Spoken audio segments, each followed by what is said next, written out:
Intisari daripada ngaji diri, ngaji hati, ngaji rasa untuk bisa menemukan ilmu rasa, bisa merasa tanpa merasa bisa, untuk mengetahui jati diri.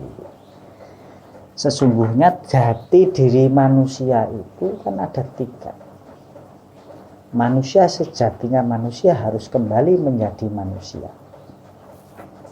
Bagi siapa yang sudah mengkaji dirinya, mengkaji hatinya, mengkaji rasanya, menemukan dirinya itu, bisa membaca dan menentukan arah, dia itu manusia sejati yang badannya manusia, rasanya manusia, hatinya manusia bukan. Ketika kita mau mencari jati diri hati kita, pikiran kita manusia atau bukan itu, ya kita seperti manusia enggak cara berpikirnya. Makan asal kenyang. Dapat, yang penting dapat, nggak tahu halal, nggak tahu haram. Kalau manusia sejatinya manusia, yang lahiriah badannya manusia, rohnya manusia, dia akan berpikir sebagaimana manusia yang standar. Itulah jati diri manusia yang pertama, untuk mengembalikan dan mengetahui jati diri manusia itu, manusia sejati sejatinya manusia atau bukan. Karena ada manusia sejati lahiriahnya tapi dalamnya iblis, manusia lahiriahnya dalamnya hewan.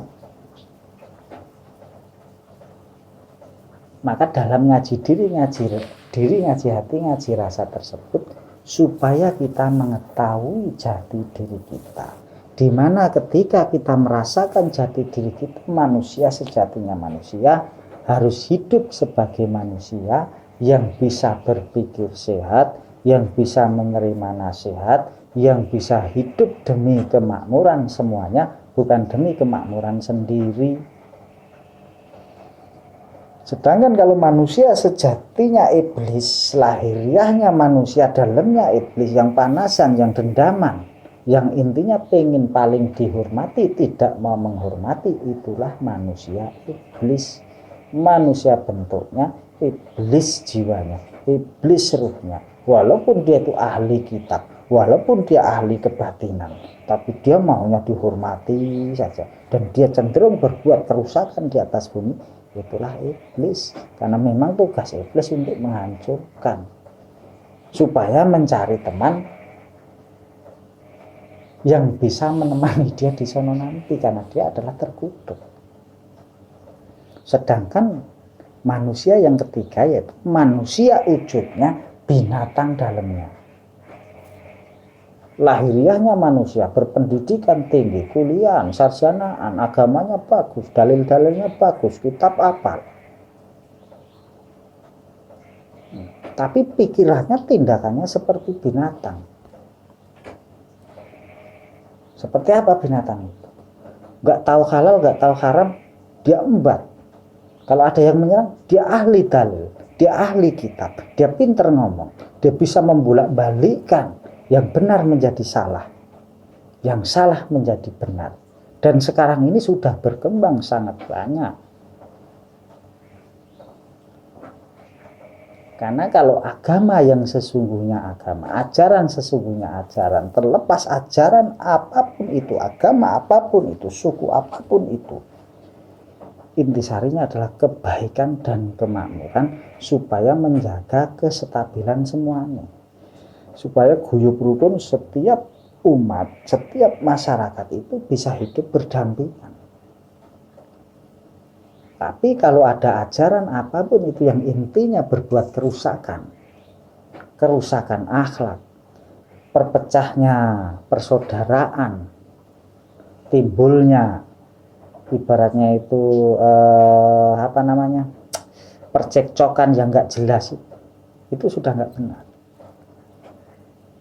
Nah, dari 3 golongan tersebutlah mari sama-sama kita gagapi, kita cari, kita gali, kita itu masuk golongan mana? Manusia sejati sejatinya manusia, yang berpikiran manusiawi, atau manusia sejatinya iblis, atau manusia sejatinya binatang.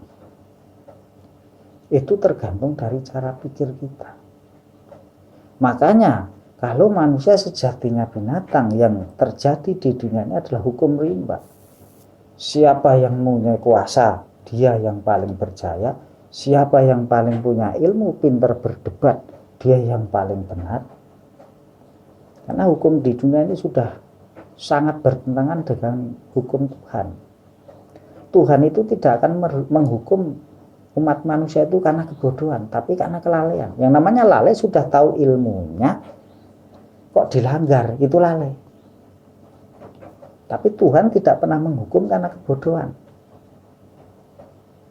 Tapi hukum di dunia ini berkebalikan, bertentangan dengan hukum Allah. Siapa yang mempunyai ilmu, itu yang paling benar.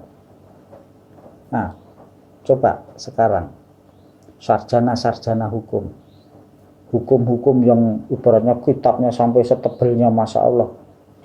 Nah, sekarang masyarakat umum itu nggak tahu hukum, nggak ada yang tahu hukum. Tapi justru mereka lah yang dihukum karena tidak mengetahui hukum tadi. Setelah terjadi sesuatu seleknya, silakan periksa. Makanya tidak ada orang sembarangan berani ngomong sama pengacara, sama pejabat, sama apapun, karena ngomong sedikit salah saja pasalnya banyak. Padahal dia sendiri, masyarakat itu nggak tahu pasal itu. Tahu pasal itu ketika dia ngomong. Nah itu kan nah itulah makanya pada zaman akhir ini akan dikembalikan kepada perjalanan awalnya.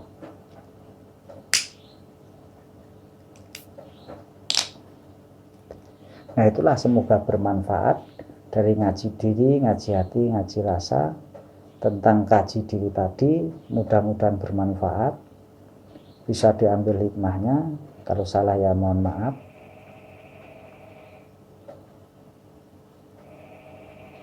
Salam dari saya.